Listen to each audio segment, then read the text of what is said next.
everyone, I am Aradhna from LearnoHub, a free learning platform where you can learn Math, Science, SST absolutely for free at learnohub.com.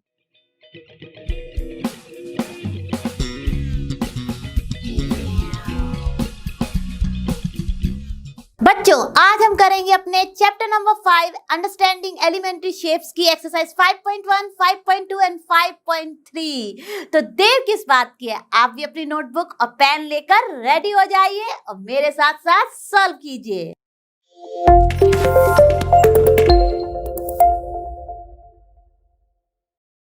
चलो बच्चों, शुरू करते हैं अपना question number 1। तो question number 1 क्या है? What is the disadvantage in comparing line segment by mere observation?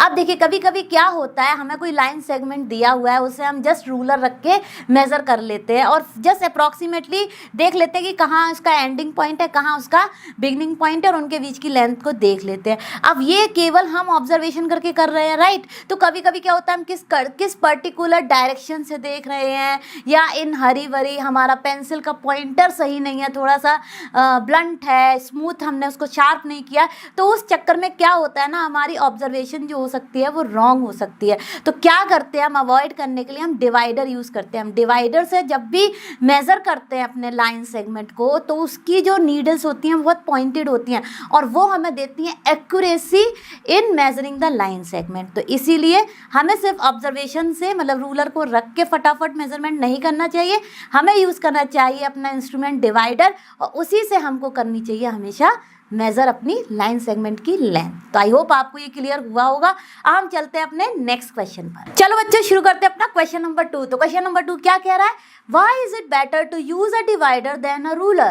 while measuring the length of a line segment? अच्छा देखिए, क्या होता है, इसमें दो फैक्टर होते हैं। जब हम लाइन सेगमेंट, देखिए रूलर तो हमें यूज़ करना ही है, ऑब्वियसली विदाउट रूलर के हम कोई भी लाइन को ड्रॉ नहीं कर सकते लाइन सेगमेंट को, उसके लिए हमें पर्टिकुलर रूलर को यूज़ करना होता है, राइट? अब लेकिन जब भी हम मेज़र कर रहे हैं किसी भी पर्टिकुलर लाइन सेगमेंट की लेंथ को, तो हमें डिवाइडर क्यों यूज़ करना चाहिए? उसके लिए टू फैक्टर्स हैं। एक तो है कि हमारी थिकनेस ऑफ द रूलर, ठीक है, और दूसरा फैक्टर है हमारा एंगुलर व्यूइंग। ये मैं आपको दोनों ही एक्सप्लेन करूंगी। अब देखिए बच्चों, जब हम इन दोनों फैक्टर्स की बात कर रहे हैं तो क्या होता है, thickness of the ruler, obviously जो रूलर हम लेते हैं उसकी कुछ ना कुछ तो थिकनेस रहती है। स्पेशली जब आप छोटी क्लासेस में होते हैं तो आप प्लास्टिक का रूलर यूज़ करते हैं, राइट? तो उसमें क्या होता है ना कि जब हम उसको मेज़र कर रहे होते हैं तो पेंसिल की टिप भी कभी कभी हम ब्लंट रख लेते हैं, जल्दी जल्दी में उसको शार्प नहीं करते हैं, तो उस चक्कर में एरर आ सकती है जब हम अपनी लाइन सेगमेंट को मेजर कर रहे हैं, ठीक है? दूसरा डिपेंड करता है कि बहुत सारे बच्चे ना, लाइन सेगमेंट बहुत इजी होता है एक्चुअली से मेजर करना, तो क्या करते हैं ना, वो फटाफट किसी भी डायरेक्शन में उन्होंने रखी खटखट और ऐसे ड्रॉ कर दिया और फिर ऐसे मेजर कर लिया, ठीक है, फिर यहाँ मेजर किया बहुत जल्दी में, तो कहीं ना कहीं छोटी मोटी पॉइंट्स की हमारी जो एक्यूरेसी है उस पर भी कहीं ना कहीं इफेक्ट हो जाता है, राइट? कहीं जैसे मान लीजिए 2.6 की है, लेकिन अगर कोई और मेजर कर रहा है तो उसको 2.8 दिख जाए, 2.7 दिख जाए, तो ये पॉइंट की जो हमारी एरर आ रही है मेजरिंग द लाइन, जब हम मेजर कर रहे हैं लाइन सेगमेंट को, वो हम अवॉइड कर सकते हैं डिवाइडर का यूज़ करके, क्योंकि डिवाइडर में जो होते हैं ना, वो उसमें दो नीडल्स होते हैं और वो बहुत पॉइंटेड होते हैं। तो जब आप उनको पर्टिकुलरली रखते हैं किसी भी लाइन सेगमेंट को मेज़र करने के लिए, तो एक्यूरेसी एकदम ठीक रहती है, क्योंकि वो एग्जैक्टली आपके प्लेन सरफेस को छूते हुए, यानी आपके पेज को छूते हुए आपके मेज़रमेंट देते हैं लाइन सेगमेंट का। तो इसलिए हमें हमेशा डिवाइडर को यूज़ करना चाहिए ताकि हमारी इस तरह की एरर्स एग्जिस्ट ना करें। तो आई होप आपको समझ में आया होगा कि हमें क्यों यूज़ करना चाहिए डिवाइडर जब हम मेज़र कर रहे हैं लाइन सेगमेंट। चलो बच्चों, शुरू करते हैं अपना क्वेश्चन नंबर 3। तो क्वेश्चन नंबर 3 क्या कह रहा है? ड्रॉ एनी लाइन सेगमेंट से A B, take any point C lying in between A and B, मतलब हमें कोई भी रैंडम पॉइंट एक ले लेना है सी। अब क्या करना है? Measure the length of A B, B C and A C. Is A B equal to A C plus C B? देखिए, वो तो होगा ही 101%। हमें क्वेश्चन को पढ़ने से ही पता चल रहा है, क्योंकि सी जो है वो लाइन पर ही कहीं ना कहीं ए और बी पॉइंट के बीच में लाई कर रहा है। ठीक है, अब देखिए क्या नोट दिया है, if A B C are any 3 points on a line such that A C plus C B equals to A B, then we can be sure that C lies between A and B. Obviously अब देखिए हम क्या करेंगे, हम मान लीजिए एक line segment ले लेते हैं, मैंने यहाँ पे ऐसे ही रैंडम ड्रॉ किया है, ठीक है, और इसका नाम रख दिया मैंने ए बी। लेकिन आप अपनी रूलर को लेके और प्रॉपरली शार्प करके पेंसिल को एक 10 सेंटीमीटर या योर ओन चॉइस की कोई भी मेजरमेंट की लाइन ले लीजिए। मैंने लिए यहाँ पे मान लीजिए 10 सेंटीमीटर की एज्यूम किया है। ठीक है, ये मेरी एग्जैक्ट नहीं है और ये मेरी स्ट्रेट भी नहीं है, लेकिन मैं आपको समझाने के लिए इसको ले रही हूँ। ठीक है, अब मैंने यहाँ पे कहीं भी एक मार्क पॉइंट कर दिया, मान लीजिए सी। तो देखने से ही पता चल रहा है कि हमारा जो ए बी लाइन है उस पर कहीं एक सी आ गया in between A and B के। ठीक है, अब देखिए ए से सी तक की कुछ हमारी मेजरमेंट होगी, से मैं कह देती हूँ ये है 7 सेंटीमीटर, राइट। और सी से ये जो पॉइंट है यहाँ से बी तक भी हमारा कुछ मेजरमेंट होगा, राइट। तो वो मान लीजिए मैंने ले लिया 3 सेंटीमीटर। अब देखिए हमें क्या करना है, हमने अपनी मेजर कर ली, पहले हमने एक सी पॉइंट ले लिया कहीं भी। अगर आपने एक 10 सेंटीमीटर की ड्रॉ किया और कहीं भी सी पॉइंट मार्क किया है with the help of ruler and pencil, तो आप अगर आपका मान लीजिए 7.5 आ रहा है तो वही मेजरमेंट लीजिएगा, क्योंकि एक्यूरेट लेने से ही आपको मिलेगा sum equals to A B, यानी कि ए बी की जो मेजरमेंट है वो लेंथ। ठीक है, तो जो भी आपके पॉइंट वाले यानी एमएम वाले मेजरमेंट भी आ रहे हैं उनको भी आपको लेना है, इग्नोर नहीं करना है। मैंने यहाँ पे कंप्लीट मेजरमेंट दिखा दिया है।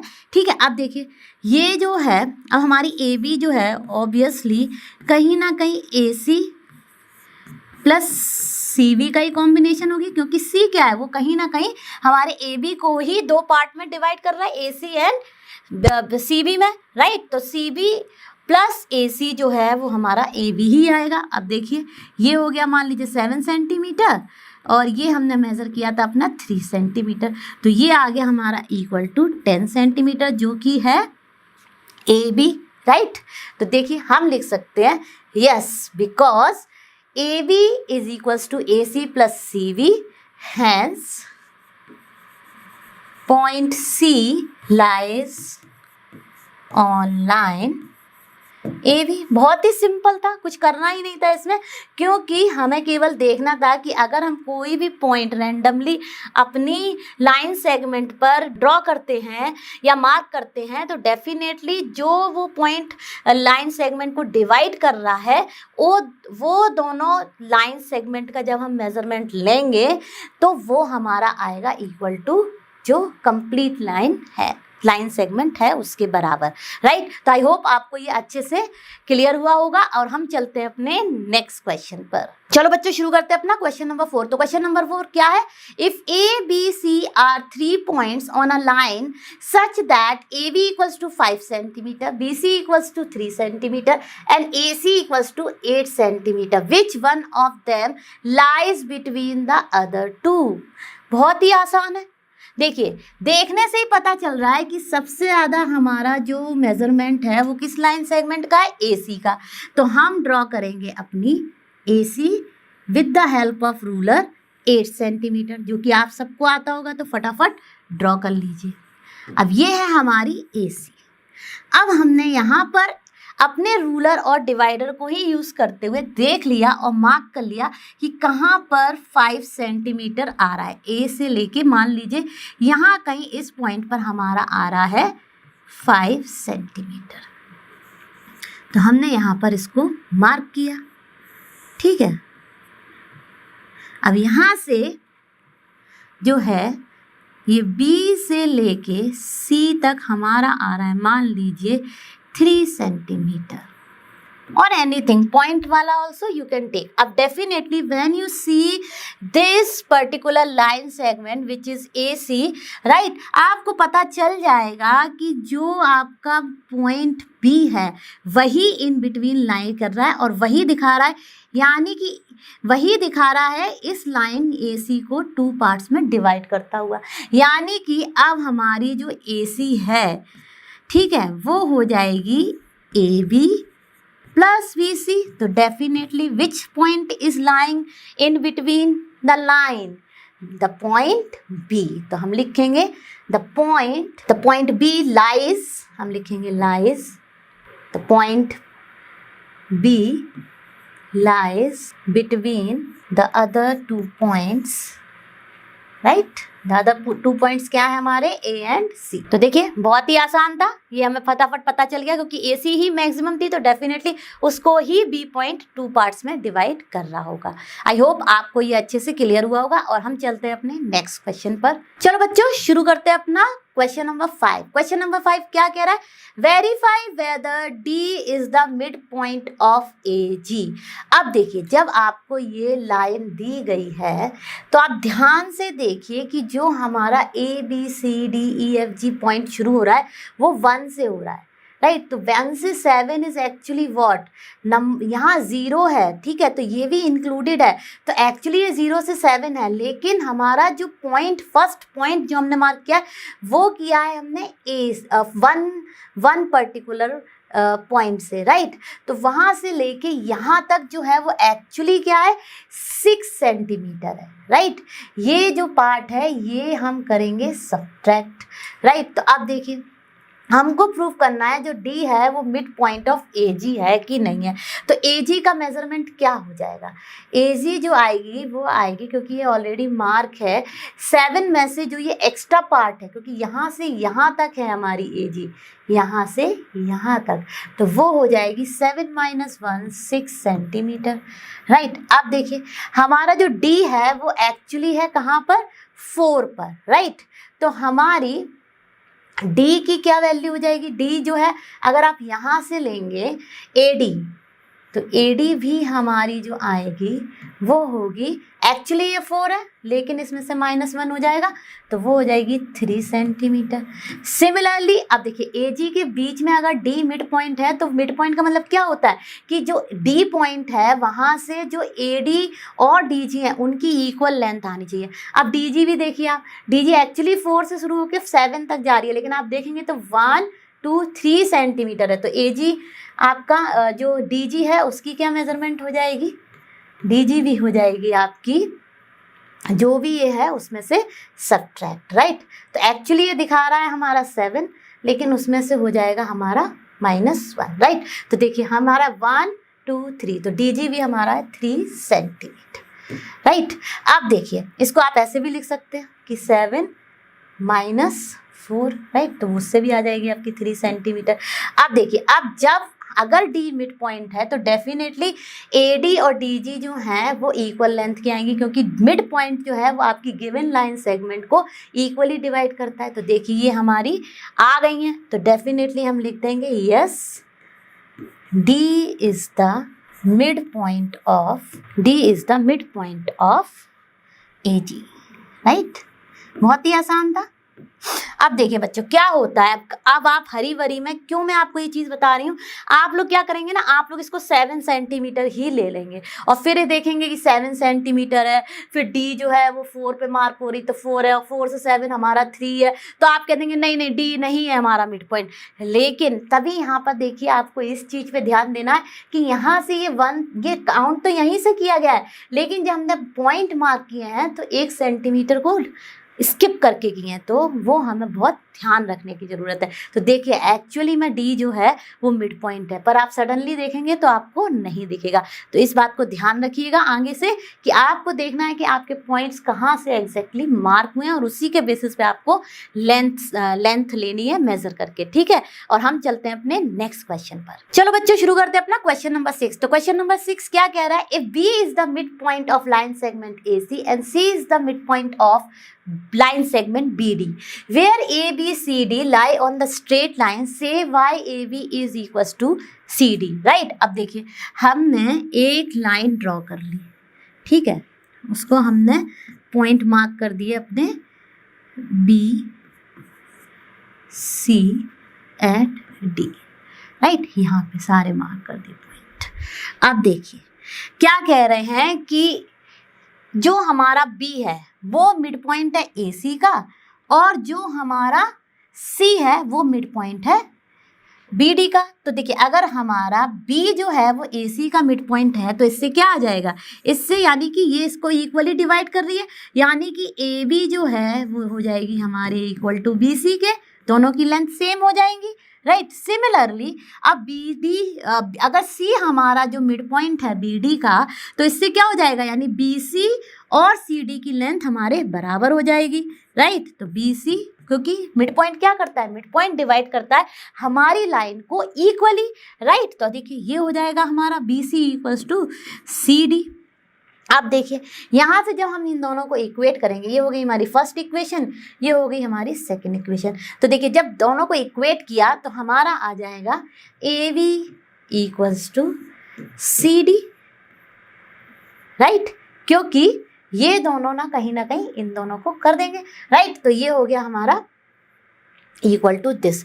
तो why, because the B is the midpoint, so it is dividing AC into equal midpoints, and similarly BDC is the midpoint, so it is dividing BD into equal measurement. So definitely AB will be equals to CD.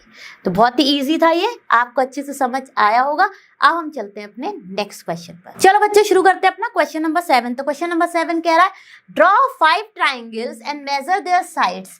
Check in each case if the sum of the length of any two sides is always less than third side. अब देखिए ये आपने एक inequality भी पढ़ी है जो होती है कि sum of any two sides, right. ये आपने पक्का नहीं पढ़ी है तो आप अभी पढ़ लेंगे इस चैप्टर के दौरान, ट्राइंगल के दौरान, कि sum of any two sides, for example अगर मैंने लिया AB plus BC of the triangle, कितने लाइन सेगमेंट से बनता है, 3 से बनता है, तो वो हमेशा ग्रेटर आता है हमारा थर्ड से, ठीक है। विल बी ऑलवेज, सपोज मैंने ले लिया यहाँ पे AB, तो AB प्लस BC कोई भी 2 साइड्स लेंगे is always greater than the third side.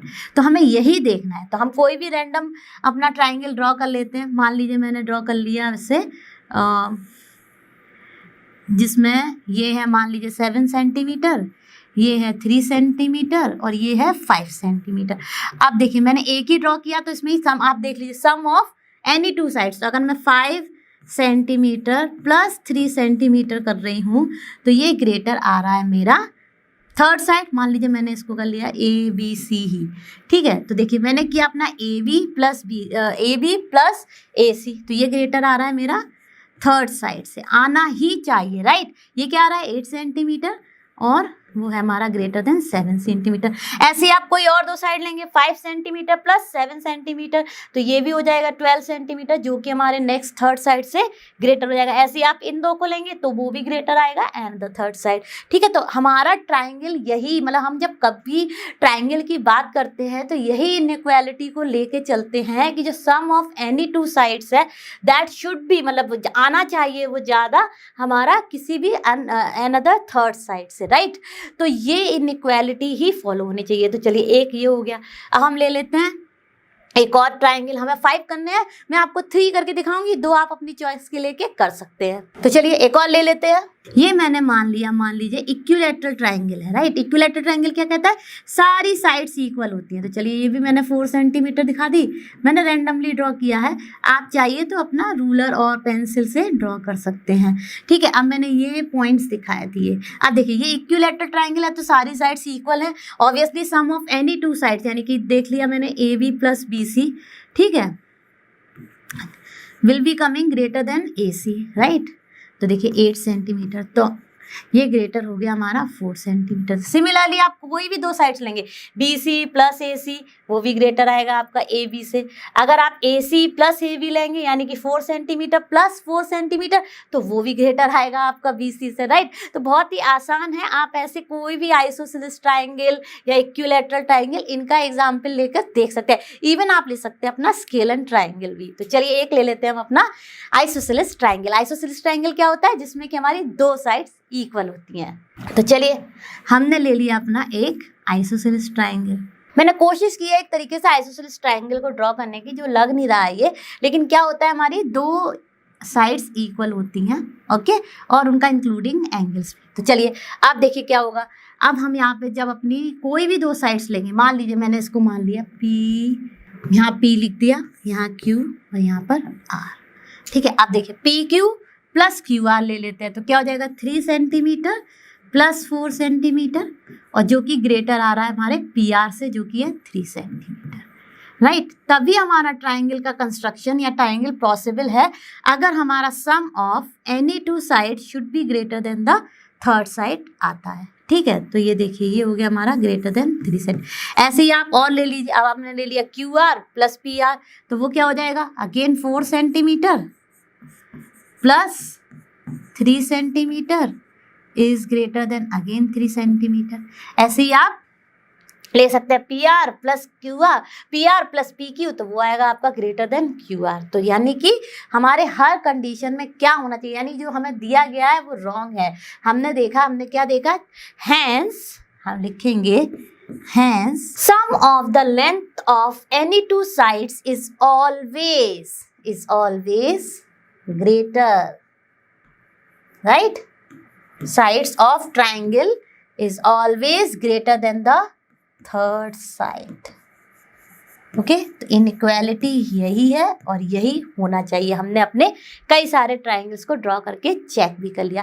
तो आई होप आपको ये क्वेश्चन भी अच्छे से समझ आया होगा। चलो बच्चों शुरू करते हैं अपना एक्सरसाइज 5.2 का क्वेश्चन नंबर 1। तो क्वेश्चन नंबर 1 क्या कह रहा है, what fraction of a clockwise revolution does the hour hand of a clock turn through when it goes from 3 to 9 and different parts, different number of timings are given, okay. अब देखिए अब हमको क्या करना है, हमें सबसे पहले यहाँ पे जो ये दो वर्ड आए हैं क्लॉकवाइज एंड रेवोल्यूशन, इनके बारे में बहुत क्लियर होना है, ठीक है। अब देखिए हमने बना लिया एक क्लॉक। यूजुअली हमारी क्लॉक जो है वो हम राउंड में ही बात करते हैं क्योंकि वो मूव करती है इन अ राउंड डायरेक्शन, राइट। तो हमने यहाँ पर बना लिया। अब देखिए हमें बहुत सारी चीज़ें जब ये क्लॉक पढ़ते हैं तो पता ही होती हैं कि 3 और 9 सामने होते हैं, 12 और 6, ठीक है। और यहाँ होता है हमारा सेंटर, और सेंटर में ही होता है हमारा आवर हैंड एंड हमारा मिनट हैंड। मिनट हैंड जो होता है वो बिगर देन होता है हमारा आवर हैंड, ठीक है। अब ठीक है, अब मैंने यहाँ पे सेकंड नहीं बनाया क्योंकि वो तो कंटिन्यूअसली मूव होता रहता है। अब ये देखिए देखना है हमें कि क्लॉकवाइज क्या होता है। अब हमारी जो क्लॉक है वो हम मानते हैं कि इस डायरेक्शन में चलती है, मतलब राइट टू लेफ्ट चलती है, ठीक है। तो यहाँ से यहाँ, यहाँ से यहाँ, यहाँ से यहाँ, यहाँ से यहाँ, यहाँ से यहाँ, यहाँ से यहाँ, यहाँ पहुँची, मतलब ये हो जाती है हमारी क्लॉकवाइज डायरेक्शन, ठीक है। यहाँ से घूमती हुई जब वो यहाँ पर फिर से पहुँचती है तो ये होती है हमारी क्लॉकवाइज डायरेक्शन। एंटी क्लॉकवाइज क्या, अपोजिट ऑफ क्लॉकवाइज, राइट। तो अपोजिट ऑफ क्लॉकवाइज क्या हो जाएगा, यहाँ से चलेगी और फिर यहाँ को आएगी, वो होती है यूजुअली क्लॉक नहीं चलती है, वो होती है हमारी एंटी क्लॉकवाइज डायरेक्शन। क्लॉक तो हमेशा मूव करती है, तभी तो उसको कहते हैं क्लॉकवाइज डायरेक्शन, ठीक है। अब देखिए रेवोल्यूशन वर्ड आ गया। अब रेवोल्यूशन क्या होता है, एक कंप्लीट राउंड होता है, राइट। तो हमारी क्लॉक जो है वो आवर्स के टर्म में दिन में 2 टाइम्स कंप्लीट राउंड लेती है। एक तो मान लीजिए हमारा दिन हम हमेशा मानते हैं यूजुअली कि मिडनाइट से शुरू होके नेक्स्ट मिडनाइट तक जाता है, राइट। तो उस केस में जब एक दिन में वो 2 बार कंप्लीट राउंड लेती है, कंप्लीट रेवोल्यूशन करती है, यानी कि वो 12 से जब 12 पर पहुंच जाती है तो वो होता है हमारा 1 रेवोल्यूशन, यानी कि मिडनाइट 12 से आफ्टरनून 12 तक वो लेती है 1 रेवोल्यूशन। सिमिलरली आफ्टरनून 12 से वो फिर मिडनाइट 12 तक लेती है हमारा 2nd रेवोल्यूशन। तो इन अ डे, मतलब इन 1 डे वो क्या करती है, वो 2 बार क्लॉक जो है वो कंप्लीट रेवोल्यूशन करती है। और जब हम कंप्लीट रेवोल्यूशन की बात करते हैं, यहाँ पे मैंने 1 रेवोल्यूशन लिखा है, इसे आप 1 कंप्लीट भी लिख सकते हैं, तो वो कंप्लीट कर लेती है हमारे 360 डिग्री एंगल के, ठीक है। अब देखिए हमारा जो 1 रेवोल्यूशन होता है वो हैपन होता है 12 आवर्स में, ठीक है। यानी कि इन a day 2 times complete revolution होता है। तो हम यहाँ पे लिख सकते हैं ना 1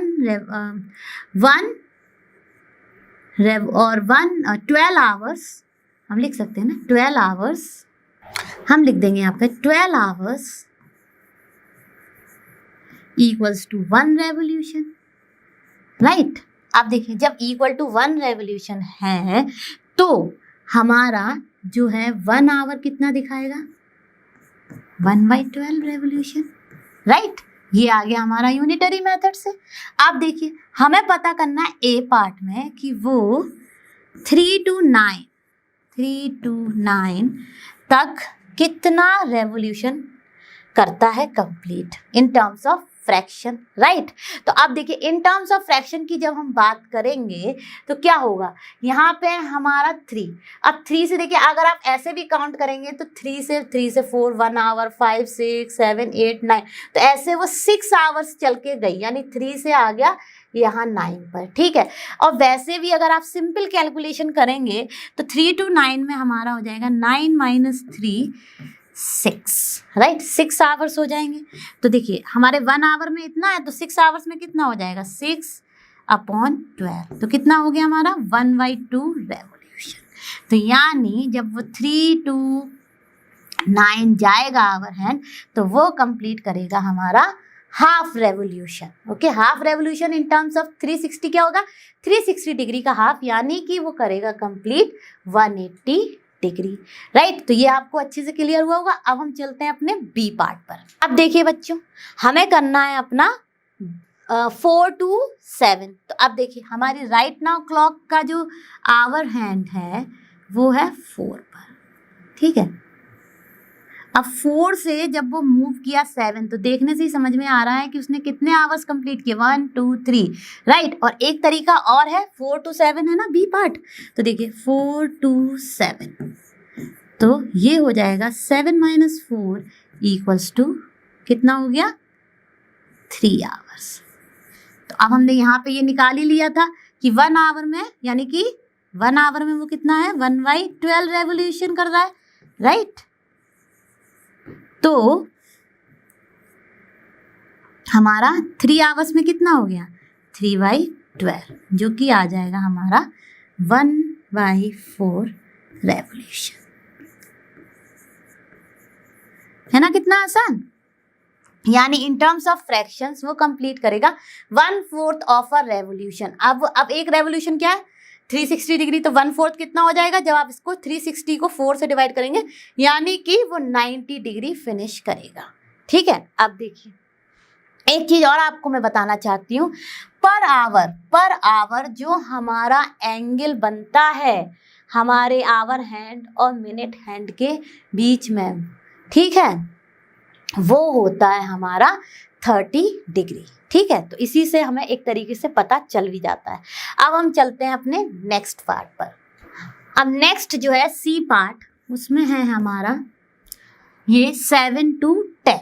अब देखिए करेंटली हमारा जो है 7 पर है और 7 से 10, तो देखिए अगर आप देखेंगे तो यहाँ भी 3 आवर्स है, और ऐसे भी आप निकाल सकते हैं 10 - 7 इक्वल्स टू 3 आवर्स, यानी कि from the bigger value we subtracted the smaller value. अब देखिए हमने ये पता कर ही लिया था कि हमारा जो 12 आवर होता है वो होता है हमारा 1 रेवोल्यूशन, राइट। ये मैंने आपको एक्सप्लेन किया ही था। तो 1 आवर हो जाएगा हमारा 1/12 रेवोल्यूशन, है ना। तो उसी से हम निकाल लेंगे यहाँ पर, यहाँ से यहाँ कितना 3 hours, right. 3 hours equals to हो जाएगा 3/12, दैट इज 1/4 रेवोल्यूशन, है ना, कितना आसान। 1/4 रेवोल्यूशन वो कंप्लीट करेगा जब वो जाएगा 7 से आपके 10 पर। और ऐसे भी देख लीजिए आप, हर एक आवर में वो 30 डिग्री मूव कर रहा है, 30 30 30, तो कितना हो गया 90 डिग्री, और 1/4 ऑफ 360 डिग्री भी हमारा आएगा 90 डिग्री। तो बहुत ही आसान था, आपको अच्छे से समझ आया होगा कि कैसे ये वर्कआउट हो रहा है। अब हम चलते हैं इसके डी पार्ट पर। अब देखिए बच्चों हमारा नेक्स्ट है 12 to 9, तो ये हमारा 12, राइट, यानी कि 12 to 9, यानी कि वो यहाँ से चलेगी चलेगी चलेगी और यहाँ पहुँचेगी, ठीक है। अब देखिए इस केस में क्या है, जब भी हम कंप्लीट रेवोल्यूशन की बात करते हैं जो कि हमारा दिन में 2 बार होता है, एक होता है 12 मिडनाइट से 12 नून तक, एक 12 नून से 12 मिडनाइट तक। उसमें जो हम कहते हैं ना कि जब रेवोल्यूशन की बात आती है तो हम इसको मान लेते हैं 00, यानी कि यहाँ पे आके हमारा रेवोल्यूशन खत्म हो गया, मतलब एक रेवोल्यूशन कंप्लीट हो गया और दूसरा शुरू हो गया। तो अब यहाँ पे जब हमें टाइमिंग दी गई है डी पार्ट में 12 to 9, यानी कि इसने कंप्लीट कर लिया है अपना एक कंप्लीट रेवोल्यूशन वाला टाइमिंग। तो ठीक है, अब देखिए 00 भी कर सकते हैं हम यहाँ पे, 00 to 9। तो इस केस में क्या हो जाएगा 9 - 0, यानी कि नंबर ऑफ आवर्स आ गए हमारे 9।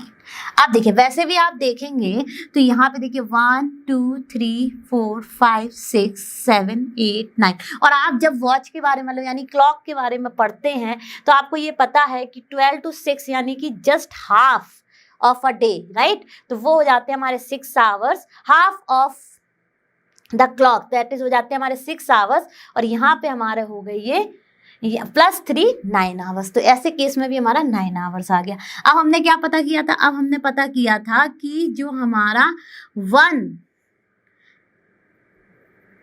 रेवोल्यूशन जो था वो था 12 आवर। तो 12 आवर्स इक्वल्स टू हमने लिखा था 1 रेवोल्यूशन।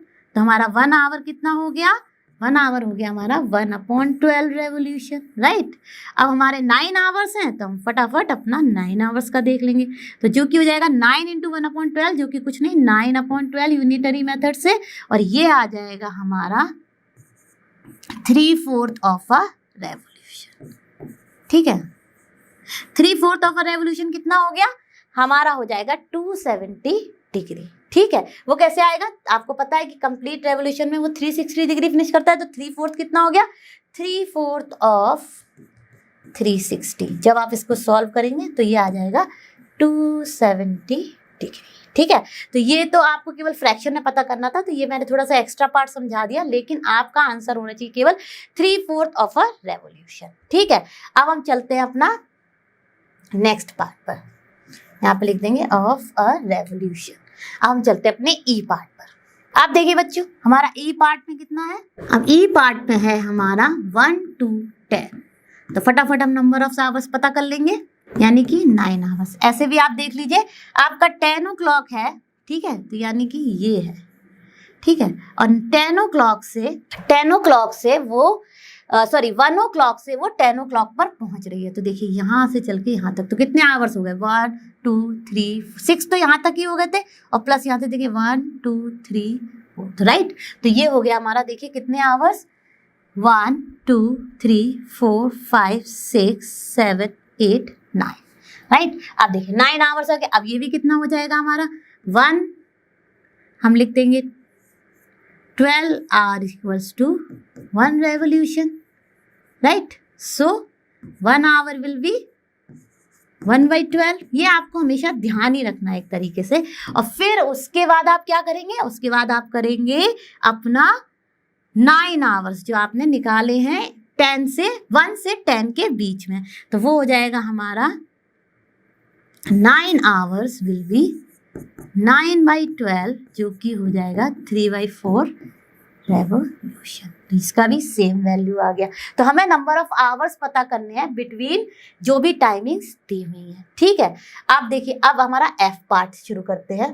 चलो बच्चों हम शुरू करते हैं अपना एफ पार्ट। तो एफ पार्ट में हमारा क्या है, 6 to 3। तो चलिए एक फटाफट क्लॉक बना लेते हैं और उसमें देख लेते हैं कि 6 to 3 में हमारे कितने आवर्स आ रहे हैं। तो देखिए मैंने ये रफली अपना जैसा क्लॉक होता है जिस तरह से वर्क करता है वो मैंने बना लिया। ठीक है,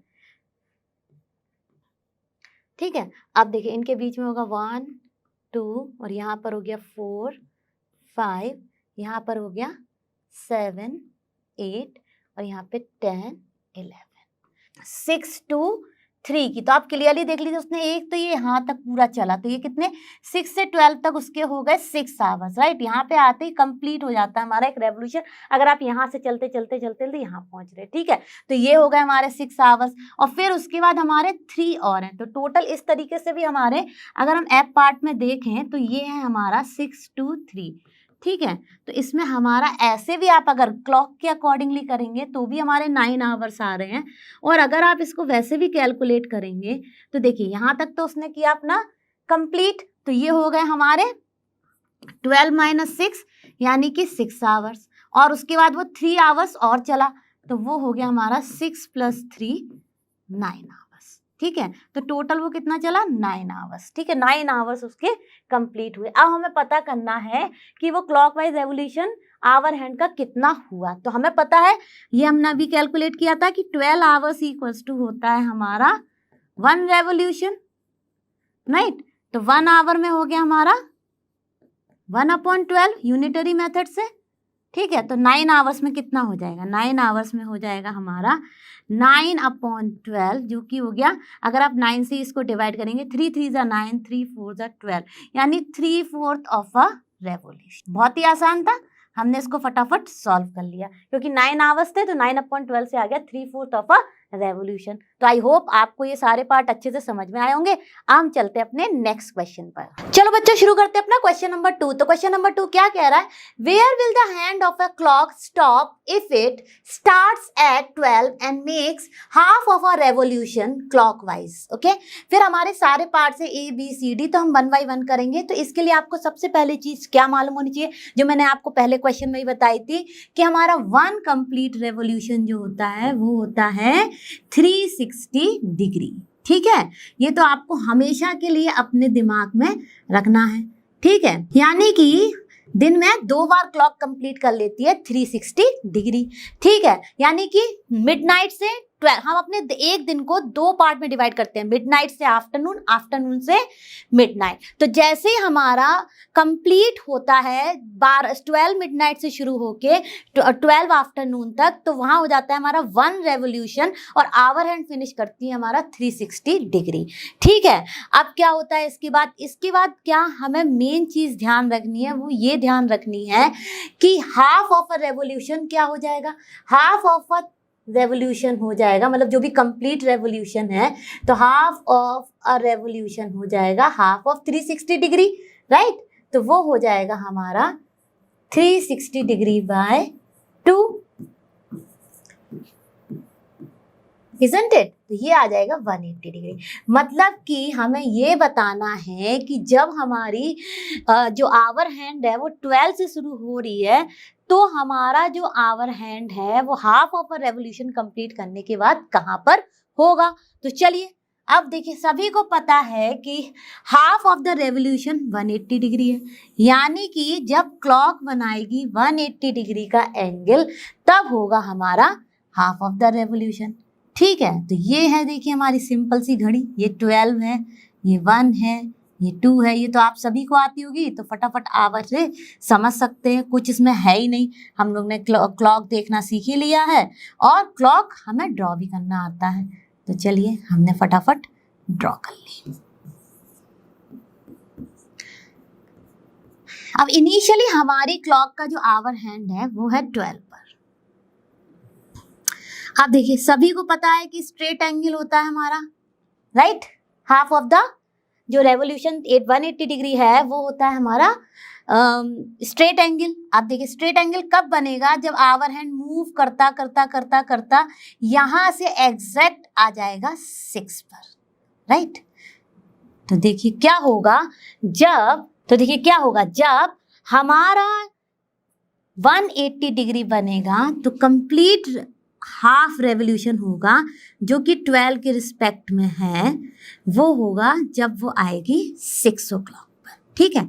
तो ये हो जाएगा हमारा आवर हैंड। तो कब बनेगा, जब वो होगी 6 o'clock पर, तभी तुम्हारा 180 डिग्री स्ट्रेट एंगल बनेगा। तो हम लिख देंगे the hour hand or the hand of the clock will stop at 6 o'clock. Okay, now next one, starts at 2 and makes half of a revolution. तो हाफ ऑफ अ रेवोल्यूशन कितना है हमारा 180 degree. अब देखिए, इसी क्लॉक में मैं आपको दिखाती हूँ कि 2 से फिर से वो स्ट्रेट लाइन कहीं ना कहीं बना रहा होगा, तभी बनेगा उसका स्ट्रेट एंगल, राइट, 180 डिग्री। तो वो कैसे दिखाएंगे, वो मैं आपको बताती हूँ। अब देखिए एक तरीका तो आपको ये भी याद रखना चाहिए कि जो हमारा पर आवर यानी 1 आवर जो होता है 1 आवर में बनता है हमारा 3 डिग्री का एंगल। ठीक है, ईच आवर में जो हमारा आवर हैंड है वो बनाता है 30 डिग्री का एंगल। ठीक है, अब देखिए 2 से हमें स्ट्रेट एंगल चाहिए, तो स्ट्रेट एंगल कब बनेगा 6 आवर्स के बाद, राइट। 30 को जब आप 6 से मल्टीप्लाई करेंगे तो हो जाएगा हमारा 180 डिग्री, यानी हमको चाहिए पर आवर 30 डिग्री बना रहा है तो 6 आवर्स चाहिए 2 से। अब देखिए 2 से 6 आवर्स क्या हो जाएंगे 1 2 3 4 5 6, यानी कि जैसे ही हमारी 2 o'clock से आवर हैंड मूव करते करते यानी ये मूव करते करते 8 पर पहुंच जाएगी, तब बनेगा स्ट्रेट एंगल। ठीक है, यानी कि 2 से जब आवर हैंड 8 पर पहुंचेगा, मतलब जस्ट उसके अपोजिट। आप देख लीजिए 6 आवर्स चाहिए ना, तो 1 2 3 4 5 6 पर आवर वो कितना बना रही है 30 डिग्री, तो 180 बनाने के लिए उसको 6 आवर्स चाहिए, तो 6 आवर्स कहाँ में दिखा रहा है 8 पे, तो हम दिखाएंगे इसमें hour hand will stop, hour hand, ये बी पार्ट है, hour hand will stop at 8। ठीक है, अब देखिए सिमिलरली अब हमें देखना है सी पार्ट। तो सी पार्ट क्या कह रहा है, सी पार्ट कह रहा है starts at 5 and makes 1/4 of a revolution clockwise. अब देखिए ये कैसे आया ये भी मैं आपको बता देती हूँ। अब देखिए ये जो सी पार्ट है इसमें देखिए क्या है 360 डिग्री बनाता है हमारा 12 आवर, तो हम यहाँ पे लिख देंगे 12 hour equals to 360 degree, right. तो 1 आवर में वो कितना बनाएगा वो कैसे पता चल जाएगा आपको, मैं बताती हूँ कैसे आता है। 1 hour equals to unitary method से 360 डिग्री डिवाइडेड बाई 12, जो कि आ जाएगा हमारा 30 डिग्री, यानी पर आवर जो है वो हमारा आवर हैंड बनाता है 30 डिग्री। अब देखिए हम करते हैं अपना सी पार्ट, तो सी पार्ट में हमारा क्या है 5, राइट। तो यहाँ हमने फटाफट अपनी क्लॉक बना ली। अब देखिए ये 1, ये 2, ये 4, ये 5, ये 7, ये 8, ये 10 और ये 11। ठीक है, वो अब मैंने इसमें आपको पूरा प्रॉपर नहीं मेन आवर्स ही दिखा दिया है। अब देखिए पहले इनिशियली वो कहाँ पर है 5 पर है, ठीक है। अब 5 से उसको बनाना है 1/4 ऑफ अ रेवोल्यूशन। अब 1/4 ऑफ अ रेवोल्यूशन क्या होता है, कंप्लीट होता है हमारा, कंप्लीट रेवोल्यूशन होता है 1 रेवोल्यूशन होता है हमारा कंप्लीट वाला 360 डिग्री, राइट। तो वो हमने लिख लिया अपना 360 डिग्री। अब देखिए हमारा जब ये हो गया तो हमारा कितना आएगा, हमारा ये हो जाएगा 1 आवर हमारा कितना हो गया था 30 डिग्री, राइट। हमें कितने 1/4 ऑफ अ रेवोल्यूशन क्या हो जाएगा, 1/4 ऑफ अ रेवोल्यूशन हो जाएगा हमारा 360 बाई 4, राइट। तो वो कितना आएगा आपको क्लियरली दिख रहा है, वो आ जाएगा हमारा 90 डिग्री। आप देखिए 1 आवर में 30 डिग्री, तो हमें कितने आवर्स चाहिए जिससे वो 90 डिग्री बना ले, 3 आवर्स, क्योंकि 30 इंटू 3 हो जाएगा हमारा 90 डिग्री, राइट। तो हमें चाहिए 3 आवर्स। तो अब देखिए 3 आवर्स 5 से कब आएंगे, 5 पर है करेंटली, ये मान लिया हमारा आवर हैंड दिखा रहा है 5, ठीक है। अब देखिए 5 6 7 8, यानी जब वो 8 पर आ जाएगा आवर हैंड मूव करता करता, तब वो बना लेगा यहाँ पे 90 डिग्री, क्योंकि हमें चाहिए 3 आवर्स। तो हम लिखेंगे आवर हैंड विल शो और आवर हैंड विल स्टॉप